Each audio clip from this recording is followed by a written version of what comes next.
I am Ethan, 32 years old. 5 years ago, my entire family violently destroyed my life over a completely fabricated lie at my cousin's wedding.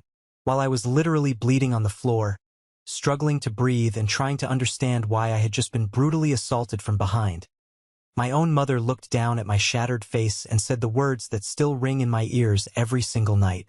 She looked at me with absolute disgust and called me a monster. They humiliated me in front of hundreds of guests, treated me like a criminal, and threw me out of the family like a bag of rotten garbage. But there is one thing they did not know. The architect of that vicious, life-ruining lie was about to face a brutal, messy divorce that would expose absolutely everything she had done. Her web of deceit was going to unravel in the most spectacular way possible. And now, the very people who discarded me are crying, begging on their knees for a second chance. Before I tell you exactly what happened and how I made them pay for their betrayal, hit like if you believe in true justice. And do not forget to let me know where you are watching from in the comments below.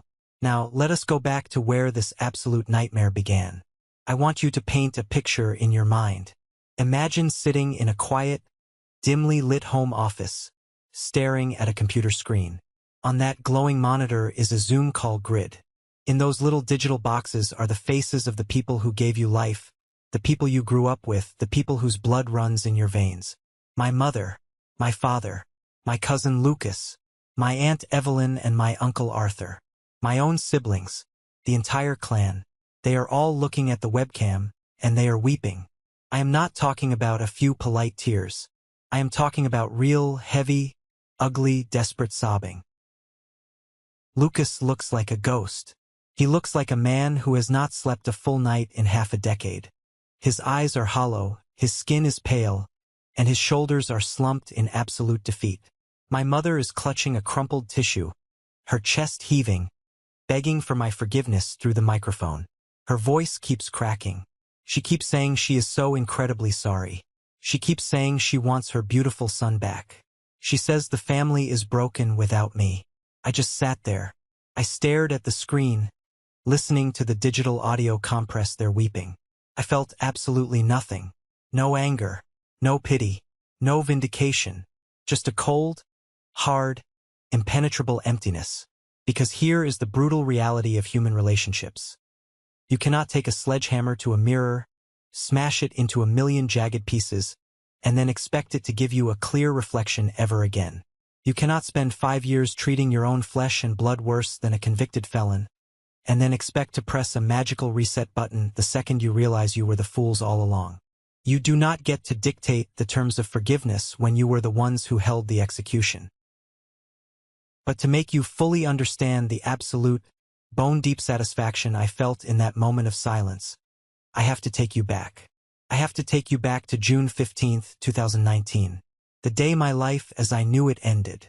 It was supposed to be the happiest day of our family's collective history. My cousin Lucas was marrying Qley. It was a beautiful, crisp Saturday morning just outside Portland, Oregon. The venue was absolutely stunning. One of those rustic, high-end farmhouse setups with exposed wooden beams, crystal chandeliers, and acres of manicured gardens that cost way too much money. I was wearing a tailored navy blue suit that I had bought specifically for this day. I spent an entire week's salary on it because I wanted to look perfect for the photos. Lucas was not just my cousin. He was my brother in every way that mattered. We spent our entire childhood side by side. I knew his deepest secrets. He knew mine. We were blood and we were best friends. I arrived at the venue 3 hours early to help set up. I am the kind of guy who likes to be useful. The caterers were running late. The florist had accidentally put the wrong floral centerpieces on the head table, and the general stress level was climbing toward a boiling point. But I was genuinely happy. I was standing in the grand foyer, carefully pinning on my groomsman boutonniere, adjusting my expensive silk tie in the reflection of a large antique mirror, and smiling at myself. Out of the corner of my eye, I saw an elderly couple looking completely lost near the grand entrance. They were distant friends of my Uncle Arthur, dressed in their Sunday best, and they were clearly struggling to find the restrooms before the ceremony began. I walked over, offered my arm to the older woman, and gently guided them down the long, polished hardwood hallway. I was making light small talk, joking about the unpredictable Portland weather, completely and utterly oblivious to the Category 5 hurricane that was about to hit me from behind. I heard heavy, aggressive footsteps thundering down the wooden floorboards. It sounded like a stampede. Before I could even turn my head to see what the commotion was, a massive, solid weight slammed violently into my upper back. A closed fist connected with the side of my face so hard that my vision instantly flashed pure, blinding white. The force of the blow lifted me off my feet. I hit the ground hard, my shoulder crashing into a decorative iron floral stand, dragging it down with me. Glass vases shattered everywhere. Cold water and crushed white roses covered the floor. I scrambled to my hands and knees, my ears ringing with a high-pitched, deafening whine. I tasted copper in my mouth. Lucas was standing over me. His face was twisted into a mask of pure, unadulterated rage. A kind of hatred I had never seen directed at another human being, let alone me. Behind him stood Marcus, his best man, and two other groomsmen from his college fraternity. They looked like a pack of wolves cornering wounded prey. Before I could even process what was happening, Lucas lunged forward again. He grabbed me by the collar of my ruined, expensive suit, yanking me upward, and drove his fist directly into my nose. I heard a sickening crunch. Warm, thick blood instantly poured down my face, soaking into my pristine white dress shirt, permanently staining the navy lapels. I threw my hands up in a defensive posture, coughing on my own blood, desperately begging him to stop. I asked him what was wrong. I asked him what I had done. He was screaming at me, his spit hitting my face. The words were a chaotic blur of absolute hatred. He called me a traitor. He called me a parasite. He screamed that I had destroyed his life, his future, his dignity. He kicked me hard in the ribs while I was on the floor, the heavy toe of his dress shoe cracking against my side, before Marcus finally grabbed him around the waist from behind and dragged him backward, yelling at him to calm down. The elderly couple I had been helping was screaming in terror. The heavy wooden doors to the main hall burst open, and guests began pouring out into the foyer. My mother pushed her way through the horrified crowd. She saw me bleeding on the floor, clutching my ribs, my suit destroyed. But instead of rushing to my side, instead of acting like a mother and asking if her son was okay, she looked at Lucas. Lucas pointed a shaking, accusatory finger directly at my bleeding face and screamed at the top of his lungs, echoing through the entire venue, that I was sleeping with his bride. He announced to the entire congregation that I had been having a secret affair with Qley for months. I spat a mouthful of blood onto the hardwood floor and tried to speak. My lips were already swelling. I told him he was out of his mind. I told him Qley was like my little sister. But the look in my mother's eyes stopped me cold, freezing the blood in my veins. She looked down at me, her own flesh and blood, bleeding from the face, and her eyes were completely devoid of maternal love. Disgust radiated from her every pore.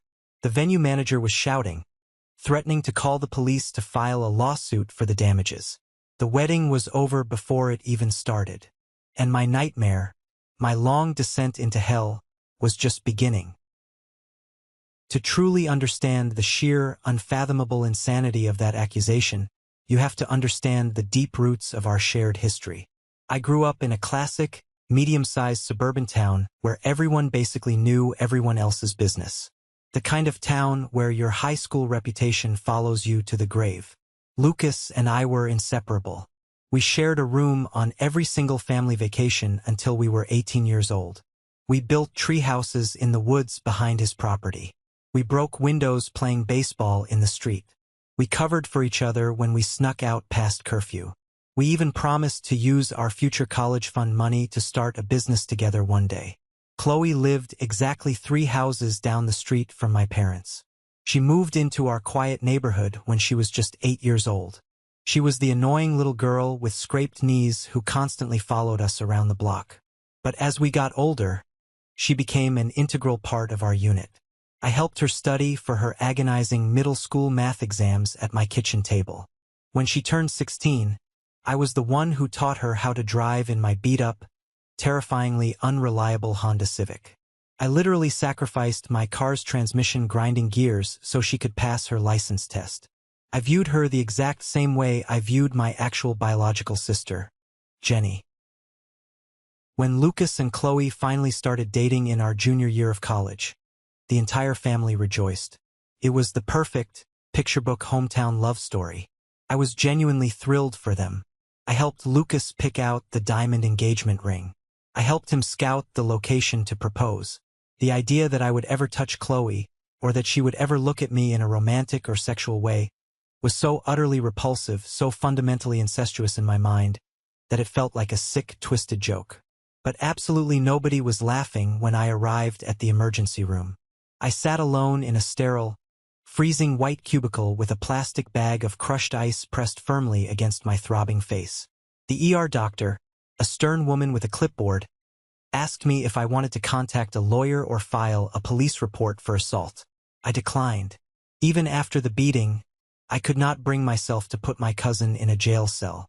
She told me my nose was miraculously not broken, just severely bruised and internally swollen. But I would have a spectacular black eye for weeks, and my bruised ribs would make breathing painful for a month. I sat on that crinkly paper bed and tried to call Lucas. It went straight to voicemail. I tried to call Qley. Voicemail. I tried to call my mother. Nothing but the endless ringing tone. Then, my phone buzzed in my hand. It was a text message from my father. It was short. It was brutal. And it changed the trajectory of my life forever. The wedding is canceled. Clear your stuff out of the garage by tonight. Do not come inside the house. I stared at the cracked screen of my phone until the black letters blurred together. I had moved out of my parents' house years ago into a small apartment downtown, but I still kept boxes of precious childhood memories, my old vintage baseball card collection, and heavy college textbooks stored in my parents' garage.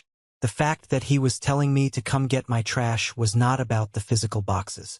It was a clear, unmistakable message. I was being evicted from the family hierarchy. I was being erased.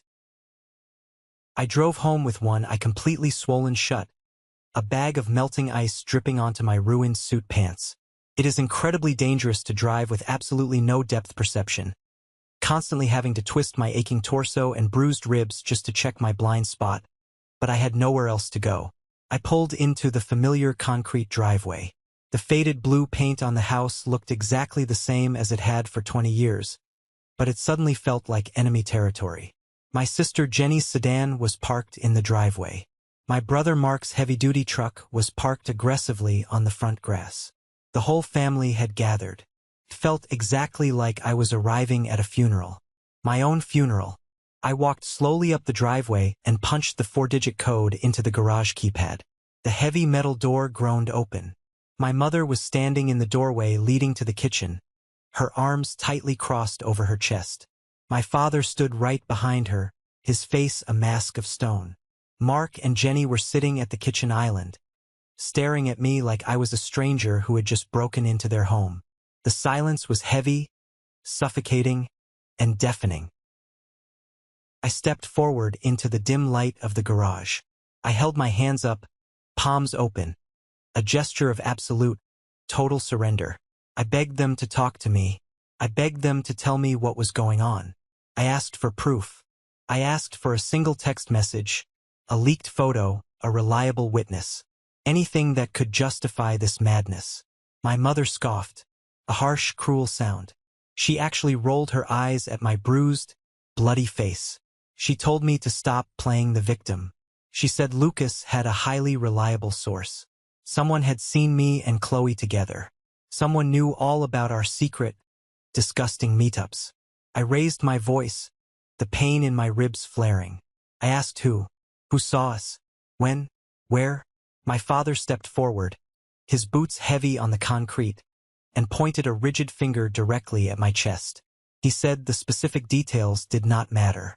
What mattered was that I had humiliated the family in front of the entire town. My older brother Mark walked over, picked up a cheap canvas duffel bag from the floor, and threw it violently at my feet. It hit my shins hard. It was filled with random, loose items scooped from my storage boxes. He had literally just shoved my memories into a bag to expedite my departure. Mark looked me dead in the eye and told me I was a total disgrace. Jenny, who used to come to me for advice about her own relationships, would not even make eye contact. I looked at my mother. I asked her directly how she could possibly believe this. I reminded her of the time I grounded myself for a month in high school because I felt so guilty about sneaking out to a party. I reminded her that I could not even tell a lie about eating the last piece of pie at Thanksgiving without turning bright red and confessing.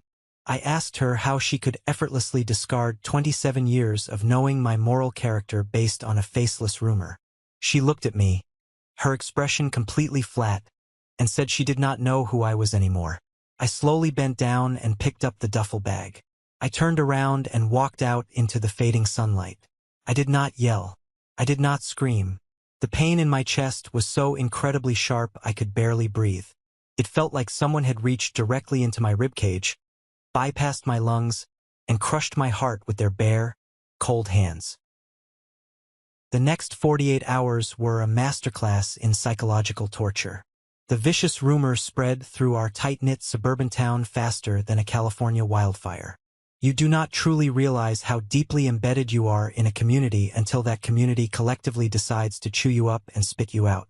On Monday morning, desperate for a sense of normalcy, I tried to go to my regular gym to burn off the suffocating anxiety. The manager, Steve, a guy who used to spot me on the heavy bench press every Tuesday, pulled me aside near the entrance. He would not even look me in the eye. He told me they were formally reviewing my membership contract. He suggested, in a low, threatening tone, that I find a different facility because my presence was causing a major disturbance among the other members. Lucas worked out there. Lucas's friends worked out there. Everyone took his side without a single question. I left the gym and went to get my morning coffee. The local barista, a girl who usually had my complex order ready before I even reached the cash register, handed me my paper cup without making eye contact. She did not say hello. She just slid the cup across the counter and moved on to the next customer in total, freezing silence. I was officially a ghost, a walking pariah in the town I had called home my entire life. But the real breaking point, the moment my livelihood was threatened, happened at work. I was a senior financial analyst at a mid-sized logistics company, on track for a major promotion. I walked into the corporate office on Tuesday, wearing dark sunglasses to hide my horrifically bruised face. By lunchtime, I received a cold email. I was called into human resources. I sat in a sterile glass office across from an HR representative named Susan. She folded her manicured hands on her mahogany desk and told me, in that fake corporate whisper, that several employees had expressed deep concern about my personal conduct outside of work. The toxic gossip had breached the professional walls. She mentioned the company's strict morality clauses. She did not outright fire me. She knew a wrongful termination lawsuit would be messy, but she strongly suggested that a transfer to a different regional branch might be best for company morale and my future salary prospects.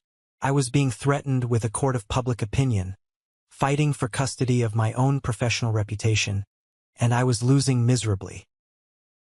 Later that week, as I sat alone in my dark apartment nursing a glass of cheap whiskey, my phone finally rang. It was an unknown number. I answered it cautiously, and immediately heard heavy, ragged sobbing on the other end. It was Qley. She sounded like she had been crying for 100 years. Her voice was entirely shattered, barely a whisper. She told me she was calling from a prepaid burner phone she bought at Walmart because her parents had confiscated her actual cell phone to aggressively scour it for evidence of our affair. Evidence they obviously did not find, but that did not stop them. We talked for 2 agonizing hours. It was the most depressing, soul-crushing conversation of my entire life. We compared our fragmented notes. We realized that neither of us had been given a fair trial. We had just been summarily executed by the people who claimed to love us. Qley told me that her deeply religious parents had not just canceled the wedding catering. They had essentially excommunicated her from their lives. Her father, Mr. H., had literally invited their church pastor to the house to pray over her, as if she were possessed by a malicious demon of lust. When she adamantly refused to confess to a sin she did not commit, her mother went upstairs, packed up her entire childhood bedroom into black plastic garbage bags, and dragged them out to the front porch. They left her irreplaceable photo albums, her high school diplomas, and her beloved childhood stuffed animals sitting out in the pouring rain. Her father even threatened to legally revoke access to a college fund he had set up for her future children. Qley had also lost her job. The marketing firm she worked for was heavily connected to my Uncle Arthur's lucrative commercial real estate business. Suddenly, her biggest accounts were reassigned to junior employees. She was written up twice for being distracted. She was quietly, systematically pushed out the door to protect the firm's relationship with my uncle. We both sat on the phone, thousands of miles of emotional distance between us and the families we once loved. We realized there was no fighting this absolute madness. How do you logically prove a negative? How do you prove you did not sleep with someone? You cannot. And the more aggressively you fight, the more defensive and guilty you look to people who have already cemented their judgment. I made a final, unshakable decision that night. I was not going to stay in a toxic town that treated me like a contagious disease. I formally applied for an immediate corporate transfer to my company's office in Boston. I packed my entire life into the trunk and backseat of my car. I did not hire professional movers. I did not throw a bittersweet goodbye party. I just loaded cardboard boxes in the dead of night. But the ultimate betrayal, the final knife twist that permanently severed my emotional ties to my family, happened the day before I left for the East Coast. I realized I had forgotten my original birth certificate and some essential financial documents locked in my father's home office safe. I absolutely needed them to finalize my new apartment lease in Boston. I drove to my parents' house one last time. I parked 2 streets down so my car would not be seen in their driveway. I walked through the neighbor's yard to the back of the house, intending to use the spare key hidden under the potted fern on the patio to sneak in, grab the papers, and vanish. The kitchen window was cracked open to let in the summer breeze. I could hear hushed voices inside. It was my mother and my Aunt Evelyn, Lucas's mother. I froze in my tracks. I crouched below the windowsill, my back pressed against the siding. My knuckles turned stark white as I gripped the brick wall. I heard my Aunt Evelyn sigh deeply. She said, "I know the story sounds a little crazy. Lucas has always been incredibly jealous, and he tends to wildly overreact when he feels threatened." My mother replied, and her exact words stopped my heart entirely. She said, "I know, Evelyn. Ethan has never lied to us. He's a good boy." But the invitations were already sent. The caterer was paid thousands of dollars. The whole church congregation knows about the accusation now. If we backtrack and publicly say Lucas made a mistake, the family looks ridiculous. People will talk. Could affect Arthur's real estate deals. It is easier to just let Ethan take the fall for this. He is strong. He will move on eventually. We have to protect Lucas's reputation in the community, and we have to protect the family inheritance from a messy public scandal. I stopped breathing. The ringing in my ears returned, louder than ever. My own mother knew. She knew the accusation was full of massive, glaring holes. She knew my moral character, but she actively chose the family's social standing and financial reputation over her own son. She sacrificed me to the wolves of public opinion just to avoid a little embarrassment at the local country club. It was a cold, calculated transaction. I was the currency she willingly paid to keep the family name clean. I did not go inside.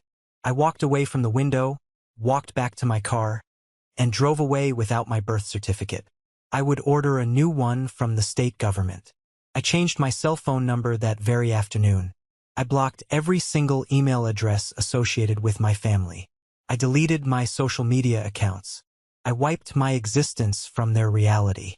As far as I was concerned, Ethan, the devoted son, was dead and buried.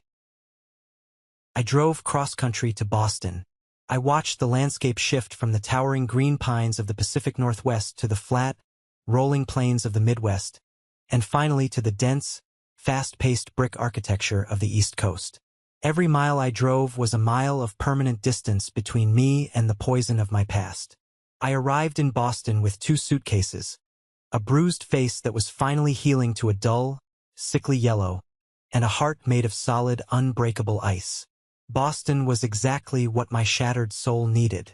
The glorious, liberating thing about a massive, sprawling city is the absolute anonymity it provides. Nobody cared who I was.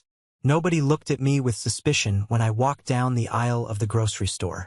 The baristas at the local coffee shops did not know my twisted family history. They just wanted to know if I wanted oat milk or regular in my latte. I threw myself into my new corporate position with a manic, unrelenting obsession. Without mandatory family dinners, obligatory weekend barbecues, or exhausting sibling drama to distract me, I had 80 hours a week to dedicate entirely to my career. I was the first one to swipe my badge at the office in the morning and the last one to leave the parking garage at night. I absorbed complex data, optimized massive logistics routes, and started pitching innovative financial strategies directly to the senior partners. My relentless dedication quickly caught the eye of the regional CEO, a brilliant, no-nonsense man named David. David was ruthless in business negotiations but possessed a rare ability to recognize raw, unfiltered talent. He did not care about my background, my hometown, or my family lineage. He only cared about my output and my drive. Within 2 years, under his direct mentorship, I received a massive executive promotion. My salary more than doubled. I started building a robust, aggressive 401k portfolio. I moved out of my cramped, noisy studio apartment and invested in a beautiful, historic piece of real estate in a quiet, affluent neighborhood. I was succeeding beyond my wildest, most ambitious dreams, completely independent of the people who confidently predicted I would amount to nothing. And then, in the midst of my professional triumph, I met Sarah. I met her at a high-end corporate charity gala raising money for local schools. She was a lead architect at a rival firm, brilliant, sharp-witted, fiercely independent, and incredibly grounded. We clicked instantly over a shared hatred of pretentious networking events. When things started getting serious after our 5th date, I knew I had to tell her the truth about my past before we went any further. I did not want any ghosts haunting our foundation. I sat her down in my spacious living room, poured 2 glasses of expensive red wine, and laid out the entire ugly, unvarnished truth. I told her about the wedding, the violent punch, the baseless accusations, the loss of my family, and my self-imposed exile. I fully expected her to look at me with pity, or worse, deep suspicion. Instead, she calmly set her wine glass down on the coaster, looked me dead in the eye, and said, "They sound like a toxic, narcissistic cult. You survived them. I am incredibly proud of you." That was the exact moment I knew, with absolute certainty, that I was going to marry her. Sarah became my anchor in the storm. She patiently helped me rebuild the capacity for trust that I thought was permanently shattered. We built a beautiful, quiet, incredibly fulfilling life together. Qley and I kept in touch through a secure, private email thread. She had settled down in Chicago, found a brilliant, kind-hearted software engineer who treated her like a queen, and was thriving in her own demanding career. We were 2 scarred survivors who had successfully escaped the blast zone and built empires from the ashes. 5 years passed in the blink of an eye. 5 years of absolute, blissful silence from my blood relatives. 5 years of uninterrupted peace. Then, on a damp, foggy Tuesday evening in late October, the storm finally tracked me down. I was at the corporate office running late, finalizing a massive quarterly financial report for David. Sarah was working from our home office. My cell phone vibrated violently on my oak desk. It was Sarah. She absolutely never called during work hours unless it was a medical emergency or a crisis. I picked up on the first ring. Her voice was tight, fast, panicked. "Ethan, you need to come home right now. Immediately." I did not ask a single question. I grabbed my wool coat, sprinted to the elevator, and broke several speed limits getting back to our quiet neighborhood. When I pulled into the driveway, my tires screeching slightly, all the exterior security lights of our house were blazing. I jammed my key into the deadbolt, unlocked the front door, and walked in. Sarah was standing in the middle of the hallway. She was holding a heavy, solid metal baseball bat in her right hand. Her knuckles were white from gripping it so tightly. Her eyes were wide with a mixture of fear and fierce protectiveness. "What happened? Are you hurt?"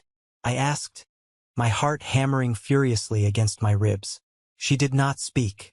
She just pointed toward the front door with the tip of the aluminum bat. Stuck to the polished wood of our front door, right at eye level, was a plain, unmarked white envelope. No postage stamp. No return address. It had not been mailed through the postal service. It had been hand-delivered. Someone had physically walked up to my porch, in my new city 3,000 miles away from my toxic past, and placed it there. I reached out, my hand trembling slightly, and ripped the envelope open. Inside was a single piece of cheap-lined notebook paper. The handwriting was erratic, messy, written by a hand that was clearly shaking with adrenaline or exhaustion. It read, "Ethan, we need to talk. I know the truth about everything. I will be back tonight." There was no signature at the bottom of the page. But I did not need one. I recognized that specific, sloppy handwriting instantly. I had seen it on countless birthday cards, on shared middle school homework assignments, and on a formal groomsman invitation.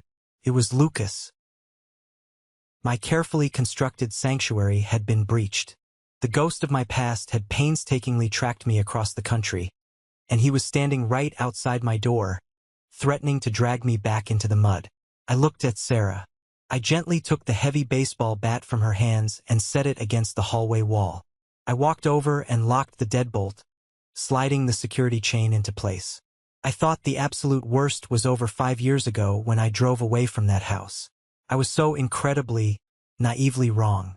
The real reckoning, the explosion that would shatter my family forever, was just about to begin. I stood completely frozen in the brightly lit hallway of my home in Boston.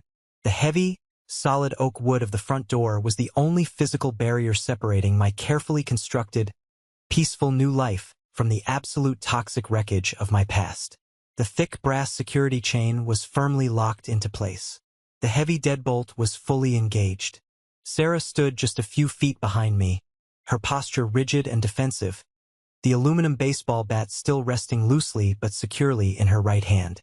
I took a slow, deep, agonizing breath, letting the freezing, undeniable reality of the situation wash over me. The ghost had tracked me across the country. I stepped forward, the floorboards creaking slightly under my weight, and pressed my face against the cold glass of the small peephole. Standing on my front porch, completely bathed in the harsh, unforgiving yellow glare of the motion sensor security light, was Lucas. I almost did not recognize him. The man standing on my welcome mat was a hollow, decaying shell of the golden boy I used to know. The Lucas of our hometown, the arrogant heir apparent who used to spend an entire hour meticulously styling his hair before a casual family dinner, looked entirely destroyed. He was wearing a deeply wrinkled, faded blue button-down shirt that hung loosely and pathetically on his thinning frame. He had clearly not shaved in several days. His face was covered in a patchy, unkempt, dark stubble that made his jawline look weak and tired. His eyes, which used to be so full of arrogant confidence, were heavily bloodshot and completely surrounded by deep, bruised purple bags. He looked exhausted. He looked thoroughly defeated. He looked significantly older than his 32 years. He was shifting his weight nervously from foot to foot, constantly looking over his shoulder out into the dark street, behaving exactly like a paranoid man who was actively running from a terrifying ghost. He raised his shaking right fist and knocked on the wood again. 3 sharp, frantic, desperate raps that echoed through my quiet hallway. I did not reach for the doorknob. I did not unlock the deadbolt. I pressed my mouth close to the crack between the door and the frame and spoke in a voice so incredibly low, flat, and cold that it actually surprised me. I did not yell. I did not scream. I told him he had exactly 10 seconds to turn around, walk off my private real estate property, and disappear into the night before I called the Boston Police Department and had him formally arrested and prosecuted for criminal trespassing. I heard him violently gasp on the other side of the door. He aggressively pressed both of his bare hands flat against the outside of the frosted glass. His voice was heavily muffled by the thick wood, cracking with a pathetic, rising panic. He begged me to just open the door for 5 minutes. He pleaded with me, swearing on our grandfather's grave that he had driven a rental car straight from Logan International Airport, that he had spent thousands of dollars hiring a private investigator just to track down my unlisted home address, and that he desperately, urgently needed to talk to me. He said, his voice breaking into a pathetic sob, that he finally knew the absolute truth about everything. I felt a sudden, sharp, dangerous spike of adrenaline flood my veins, but I aggressively pushed it down into the dark corners of my mind. I told him through the heavy wood that the appropriate time for talking had officially expired exactly 5 years ago, while I was literally bleeding out on the hardwood floor of his expensive wedding venue. I explicitly reminded him that the very last time we were physically in the same room together, he had cowardly attacked me from behind, shattered my nose, kicked my bruised ribs, and happily allowed our entire extended family to throw me out onto the street like a bag of rotten, contagious garbage. He started crying. Actual, loud, pathetic, heaving sobbing right there on my front porch for my entire affluent neighborhood to hear. He leaned his forehead heavily against the door and confessed that his entire life was rapidly falling apart. He said he was currently going through a brutal, heavily contested divorce. He told me that Vanessa, the woman he had ended up hastily marrying just 2 years after his disastrous, canceled wedding with Qley, had completely and systematically destroyed him. The name Vanessa immediately triggered a dark memory buried in the back of my brain. She was a girl from his local high-end gym back in our hometown, a casual, overly friendly acquaintance who always seemed a little too intensely interested in his romantic relationship with Qley. I asked him, my tone dripping with pure, unadulterated sarcasm, what his miserable, failed marriage had to do with me and the life I had built here. Through his pathetic tears, Lucas revealed the sickening, devastating, almost unbelievable truth. During a massive, plate-smashing, screaming argument over asset division, for 401k accounts and commercial real estate properties in the middle of their bitter divorce proceedings, Vanessa had completely lost her temper. In a blind fit of absolute, vicious spite, wanting to hurt Lucas as deeply and permanently as humanly possible, she confessed to the original, unforgivable sin. She screamed right to his face that she was the anonymous, invisible source. She was the one who fabricated the entire elaborate story about me and Qley having a secret, disgusting affair. She had wanted Lucas for herself from the very beginning. She saw how close our family was, saw how incredibly happy and secure he was with Qley, and she systematically, coldly designed a massive lie to blow up the wedding of the decade. She fed him fake, highly specific details about non-existent hotel meetups. She expertly manipulated his natural, deeply rooted insecurities and jealousy. She planted the poisonous seeds, watered them with fake sympathy, and then stepped back to watch from the sidelines as he willingly burned his own life, his relationship with his bride, and his relationship with his best friend completely to the ground. I stood perfectly still in my hallway. The silence in my house was absolute and heavy. Sarah stepped forward and placed a gentle, grounding hand on my tense shoulder. Lucas begged me to let him inside the house. He said he was so incredibly, unimaginably sorry. He said he had been a blind fool, that Vanessa had expertly played him like a cheap violin, and that he just desperately wanted his brother back. He actually asked me, with zero irony in his voice, to give him Qley's private contact information so he could call her and apologize to her, too. He genuinely, delusionally believed that presenting himself as a naive victim of Vanessa's sociopathic manipulation would magically, instantly erase the unbelievable trauma and public humiliation he had inflicted upon me. I leaned closer to the heavy door. I did not raise my voice a single decibel. I spoke with absolute, clinical, surgical precision. I told him that Vanessa might have successfully lit the match, but he was the one who eagerly poured the gasoline all over the house. I told him that Vanessa did not physically force him to violently assault me from behind when I was defenseless. Vanessa did not force him to publicly humiliate his innocent bride in front of hundreds of people. Vanessa did not force our entire family, our parents and our aunts and uncles, to permanently exile me from my own hometown without demanding a single solitary shred of actual verifiable evidence. I told him that his pathetic apology was completely worthless to me because he was only apologizing now that his own comfortable life was in absolute ruins. He was not genuinely sorry for hurting me. He was just incredibly sorry that he got played by a gold digger. I told him to go back to the airport, to get on a plane, and to go back to the toxic, cowardly family that consciously chose to believe a ridiculous lie over their own flesh and blood. And then, without waiting for his response, I turned my back to the door and walked away. I walked into the living room, sat down heavily on the edge of the leather sofa, and pulled my cell phone out of my pocket. I navigated through the settings menu to my blocked contacts list. For the very first time in 5 long, quiet years, I unblocked my mother's cell phone number. Within 30 seconds, my phone began to vibrate violently in my palm. It was a torrential, overwhelming downpour of text messages. Long, rambling, desperate paragraphs of text. My mother had clearly been trying to frantically text me for days, and the exact moment the digital block was lifted, the massive backlog flooded into my inbox.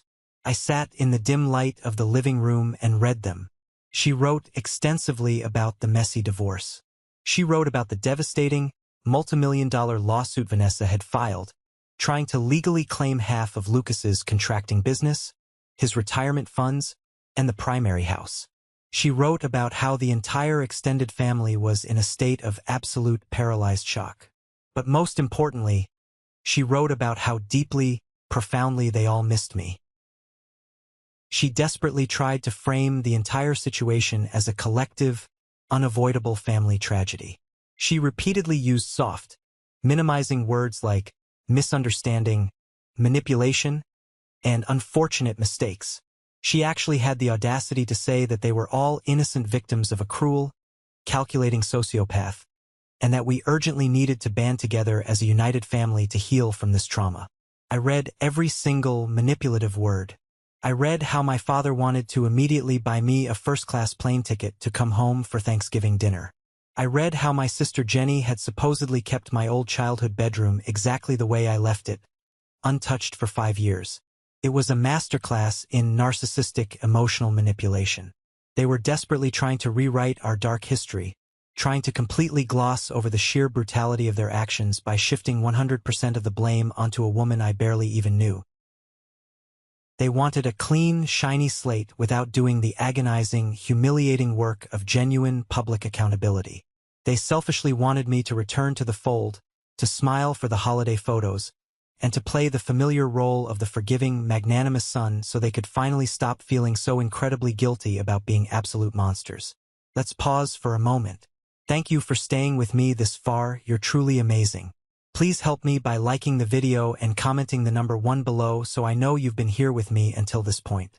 This not only helps more people discover this story, but also lets me know that my experiences mean something to someone. Your support is the greatest motivation for me to keep sharing the rest of this journey. I did not reply to my mother's frantic, emotionally loaded text messages right away. I let every single one of them sit on read. I wanted the deafening silence to stretch out over the miles between Massachusetts and Oregon. I wanted them to sit in their homes and feel a tiny, microscopic fraction of the agonizing, gut-wrenching anxiety I had felt during my first few deeply lonely months in Boston.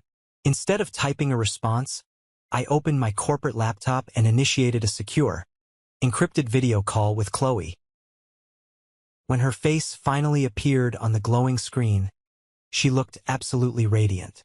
She was sitting in the spacious living room of her high-rise apartment overlooking the spectacular skyline of downtown Chicago, sipping an artisan coffee, looking completely detached and elevated from the pathetic nightmare happening on the West Coast. I quickly and precisely summarized Lucas's pathetic, weeping appearance on my front porch and the subsequent deluge of manipulative messages from my mother. I told her the exact details about Vanessa's explosive confession during the divorce dispute. Qley did not look shocked in the slightest. She did not gasp or cover her mouth. She actually let out a short, dark, incredibly cynical laugh. She shook her head slowly and said that it made perfect, terrifying sense. She reminded me of how Vanessa used to conveniently show up at the exact same coffee shop Qley frequented, subtly asking probing questions about our family dynamics. But when I asked Qley what she wanted to do about this revelation, her bright eyes hardened into polished, impenetrable steel. She leaned closer to her webcam. She said she was incredibly tired of being a silent ghost in their twisted narrative. She wanted to look them dead in the eye, one last time on her own terms, to show them exactly what they had brutally thrown away. We formulated a strict, uncompromising plan. Later that evening, I sent a single, brief, highly professional email to my mother's account. I told her that I would agree to a single family meeting, but only under my strict, non-negotiable conditions. It would be a digital meeting via a Zoom conference call at exactly 10 a.m. Eastern Time on Saturday morning. Everyone who had a hand in my exile had to be present on the camera. My parents, my siblings, Lucas, my Aunt Evelyn, my Uncle Arthur, and Chloe's parents, Mr. and Mrs. H. I explicitly stated that if a single person was missing from the grid, or if anyone attempted to record the session, I would immediately terminate the call and change my contact information permanently, erasing them forever. Saturday morning arrived with a cold, biting wind sweeping off the Boston harbor. I sat at the large oak dining table, a hot cup of black coffee in my hands. Sarah sat just off camera to my right, her hand resting reassuringly on my knee beneath the table, silently offering her unwavering support. I took a deep breath, centered my emotions, and clicked the button to start the meeting. One by one, the little digital boxes populated the screen. It was an incredibly surreal, almost out-of-body experience.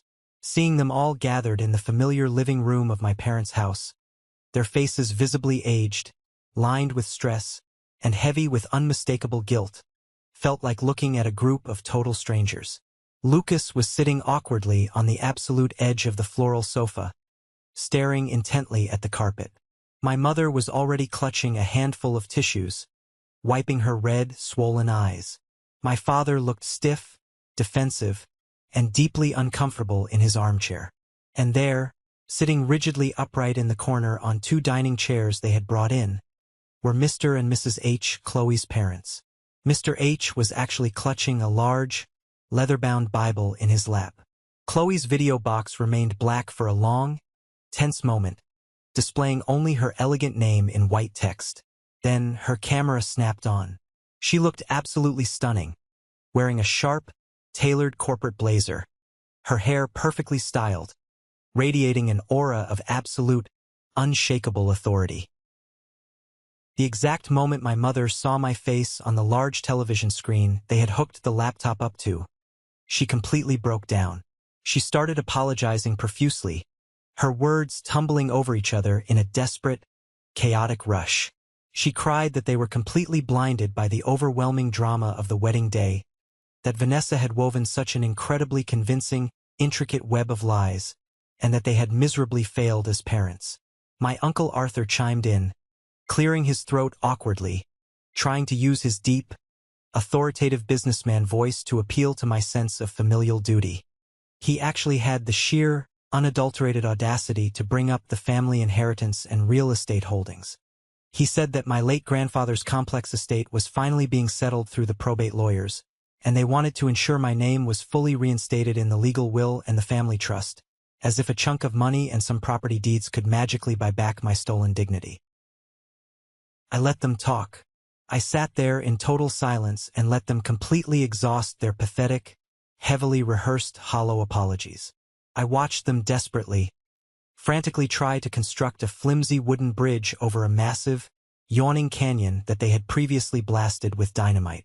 When the room finally fell into a heavy, expectant silence, waiting eagerly for my absolution and forgiveness, I leaned forward toward the microphone. I told them, my voice completely devoid of emotion, that I did not want a single penny of their money. I told them they could keep the inheritance, the family home, the real estate, and their toxic legacy. I systematically dismantled their entire defense piece by piece, like a seasoned corporate lawyer dissecting a highly fraudulent contract in front of a judge. I pointed directly at the webcam lens and addressed my mother by her first name. I asked her if she remembered a specific sunny afternoon 5 years ago, the day before I moved to Boston. I reminded her of the private conversation she had with Aunt Evelyn in the kitchen, while the window was cracked open. I watched the color instantly drain from her face, leaving her looking like a terrified corpse, as I quoted her exact, damning words back to her. I told the entire crowded room that my mother knew the accusation was a lie. I told them that she had explicitly admitted to Evelyn that she knew my character, but she deliberately chose to sacrifice me to protect Lucas's fragile reputation and my Uncle Arthur's lucrative commercial real estate deals in the community. I exposed the undeniable, ugly fact that this situation was never about them being innocent victims manipulated by Vanessa. It was about them actively choosing the path of least resistance. It was about pure, unadulterated cowardice and the preservation of their social status at the country club. My father tried to abruptly intervene, raising his hand and raising his voice, but I cut him off with a single, sharp command. I told him he permanently lost the right to speak to me as a father the night he texted me to collect my trash from the garage like a stray dog. Then, Qley unmuted her microphone. The tension in the digital room was so incredibly thick you could physically choke on it. Mr. H, Qley's father, immediately started speaking the second he saw the green microphone icon light up next to her name. He used his deep, booming, authoritative church voice. He aggressively tried to quote scripture about the prodigal son returning home, about the divine necessity of forgiveness, and about the grace of God healing all earthly wounds. Qley did not raise her voice. She did not yell, but her carefully chosen words hit the room like a physical, devastating blow. She stopped him mid-sentence. She looked directly at her father through the high-definition lens and said, "Do not you dare quote the Holy Bible to me. You did not show me a single ounce of grace. You maliciously packed my precious childhood memories into black plastic garbage bags and left them out in the pouring rain to be ruined. You legally threatened to cut off the college fund you had established, not just for me, but for my future unborn children. You used your influence to get me fired from my marketing job to protect your own pathetic social standing in the congregation.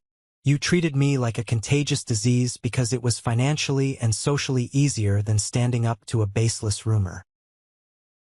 Mrs. H started weeping loudly, burying her face in her trembling hands. Qley did not flinch. She did not offer a shred of comfort. She told them that they had failed their most basic, fundamental duty as parents, which was to protect their child from harm. She told them that her new, chosen family in Chicago, the incredible friends and the brilliant fiancé she had chosen for herself, possessed more moral integrity, loyalty, and love in their little fingers than her entire bloodline possessed collectively. The silence that followed her statement was absolute and final. They had expected angry children.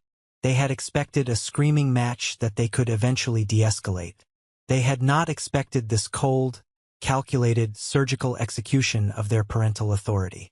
We were not angry teenagers throwing a tantrum. We were highly successful, fiercely independent adults holding up an unforgiving mirror to their colossal, unforgivable failures.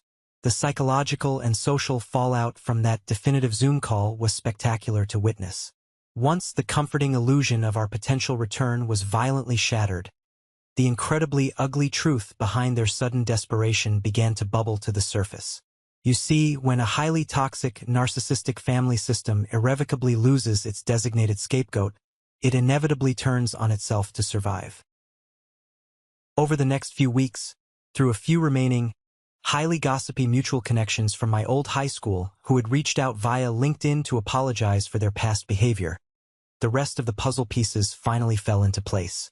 The twists just kept coming, peeling back the layers and revealing the absolute, festering rot at the very core of my former family and their associates. It turned out that Marcus, the supposed best man who had gleefully helped Lucas physically assault me at the wedding venue, had actually known the undeniable truth about Vanessa's lie for over 3 years. During a heavily intoxicated New Year's Eve party at a local bar, Vanessa had gotten blackout drunk and slipped up.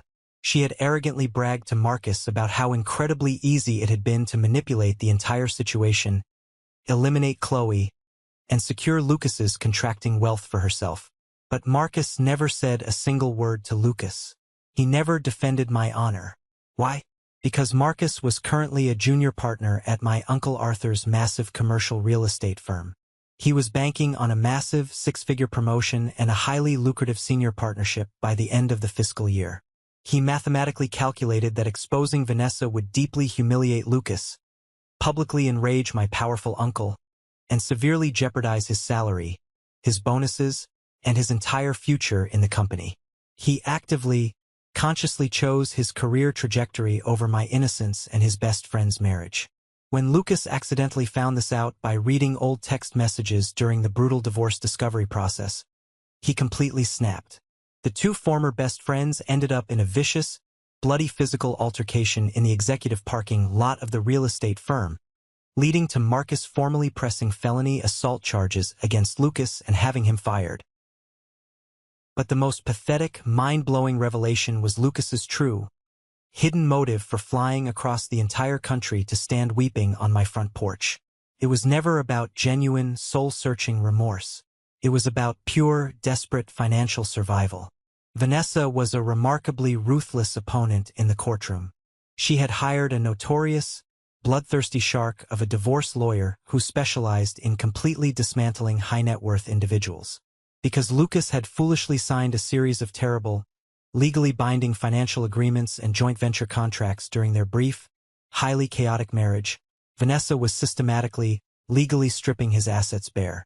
She was aggressively going after his contracting business, his personal savings accounts, his extensive 401k, and the primary residential house. They were also embroiled in a vicious, highly publicized custody battle over their two expensive golden retrievers, racking up tens of thousands of dollars in exorbitant hourly legal fees every single month. Lucas was functionally, undeniably bankrupt. His credit score was completely destroyed. My parents and his parents had already completely exhausted their available liquid funds and drained their emergency savings trying to bail him out of his endless legal mess. He came to Boston because his private investigator had run a comprehensive background check and an asset search on me. He saw that I was a senior executive at a major logistics firm. He saw the public county records of the prime, multimillion-dollar real estate I had purchased in a historic neighborhood. He knew my annual salary and bonus structure were substantial. He did not fly 3,000 miles to tearfully apologize for destroying my life and shattering my nose. He flew 3,000 miles to essentially ask the man he had beaten bloody for a massive financial bailout. He wanted a six-figure loan to pay his aggressive divorce lawyer so he wouldn't end up living in a motel. When I learned this absolute truth, any lingering, microscopic fraction of familial guilt I might have subconsciously felt about cutting them off vanished completely into thin air. It was incredibly, profoundly liberating. It was the final, undeniable confirmation I desperately needed that I had made the absolute right choice in leaving that town behind. They were not a family bound by love. They were a parasitic, opportunistic organism that only reached out their hands when they needed to feed on someone else's success. They had spent 5 long years aggressively treating me like a dead ghost, erasing my name from their lips, and the exact moment they realized the ghost had money, real estate, and a high salary, they suddenly miraculously believed in resurrections. It was morally disgusting, but it was also the profound closure I desperately needed. The narrative was finally complete. I was no longer the tragic victim of a terrible misunderstanding. I was the undisputed victor who had successfully outsmarted a den of manipulative thieves. Following that revelation, I took immediate, decisive action. I changed my personal cell phone number one final, permanent time, ensuring it was completely unlisted. I scheduled a private meeting with the head of my corporate security team at the Boston executive office. I provided them with high-resolution photographs of Lucas, my parents, my siblings, and my aunt and uncle, along with strict, uncompromising legal instructions to immediately deny them entry to the building and to call the local authorities if they ever attempted to show up at my workplace. I established an impenetrable, legally fortified fortress around my life, my flourishing career, and my hard-won peace of mind. I realized through this agonizing ordeal that setting strict boundaries is not an act of cruelty or vengeance. It is an act of profound, necessary self-preservation. You cannot heal your deep psychological wounds in the exact same toxic environment that made you violently sick in the first place. You cannot rationally negotiate with deeply broken people who view your innate kindness and forgiveness as a glaring weakness to be endlessly exploited. I had spent the entirety of my 20s desperately trying to be the perfect, compliant son, the reliable older brother, the loyal, steadfast cousin. I had contorted my own personality and sacrificed my own happiness to seamlessly fit into their rigid, demanding expectations, and my ultimate reward for a lifetime of devotion was a brutally bruised face, a shattered reputation, and a cheap canvas garbage bag full of my belongings tossed into the driveway. Now, well into my 30s, my ultimate purpose in life is completely, fundamentally different. My purpose is to fiercely protect and nurture the beautiful family I am actively, consciously building with my own two hands. Last Friday evening, the crisp autumn wind was howling off the dark waters of the Boston Harbor, gently rattling the historic, paned windows of our warm home. Sarah was in the spacious kitchen, humming a soft melody to herself while expertly preparing dinner. The incredible, comforting smell of roasted garlic, fresh rosemary, and baking bread filled the warm air. It was a simple, incredibly mundane domestic scene, but to me, after years of emotional warfare, it felt like a literal miracle. It felt exactly like walking out of a freezing, blinding blizzard and finally sitting down by a warm, crackling fire. I walked quietly into our master bedroom and opened the heavy bottom drawer of my solid oak dresser. Tucked carefully away in the far back corner, safely hidden beneath a thick stack of folded winter sweaters, was a small, unassuming black velvet box. Inside that box was a flawless, radiant-cut diamond ring. I had spent 3 agonizing months secretly searching for the absolute perfect one. Not an ostentatious, massive display of wealth designed to impress the superficial members of a local country club, but a quiet, breathtakingly elegant symbol of unbreakable, lifelong commitment and trust. I am proposing to Sarah next week during our planned vacation to the rocky coast of Maine. I am Ethan, 32 years old. 5 years ago, my entire family violently destroyed my life over a completely fabricated lie at my cousin's wedding. While I was literally bleeding on the floor, struggling to breathe and trying to understand why I had just been brutally assaulted from behind, my own mother looked down at my shattered face and said the words that still ring in my ears every single night. She looked at me with absolute disgust and called me a monster. They humiliated me in front of hundreds of guests, treated me like a criminal, and threw me out of the family like a bag of rotten garbage. But there is one thing they did not know. The architect of that vicious, life-ruining lie was about to face a brutal, messy divorce that would expose absolutely everything she had done. Her web of deceit was going to unravel in the most spectacular way possible. And now, the very people who discarded me are crying, begging on their knees for a second chance. Before I tell you exactly what happened and how I made them pay for their betrayal, hit like if you believe in true justice. And do not forget to let me know where you are watching from in the comments below. Now, let us go back to where this absolute nightmare began. I want you to paint a picture in your mind. Imagine sitting in a quiet, dimly lit home office, staring at a computer screen. On that glowing monitor is a Zoom call grid. In those little digital boxes are the faces of the people who gave you life, the people you grew up with, the people whose blood runs in your veins. My mother, my father, my cousin Lucas, my Aunt Evelyn and my Uncle Arthur, my own siblings, the entire clan. They are all looking at the webcam, and they are weeping. I am not talking about a few polite tears. I am talking about real, heavy, ugly, desperate sobbing. Lucas looks like a ghost. He looks like a man who has not slept a full night in half a decade. His eyes are hollow, his skin is pale, and his shoulders are slumped in absolute defeat. My mother is clutching a crumpled tissue, her chest heaving, begging for my forgiveness through the microphone. Her voice keeps cracking. She keeps saying she is so incredibly sorry. She keeps saying she wants her beautiful son back.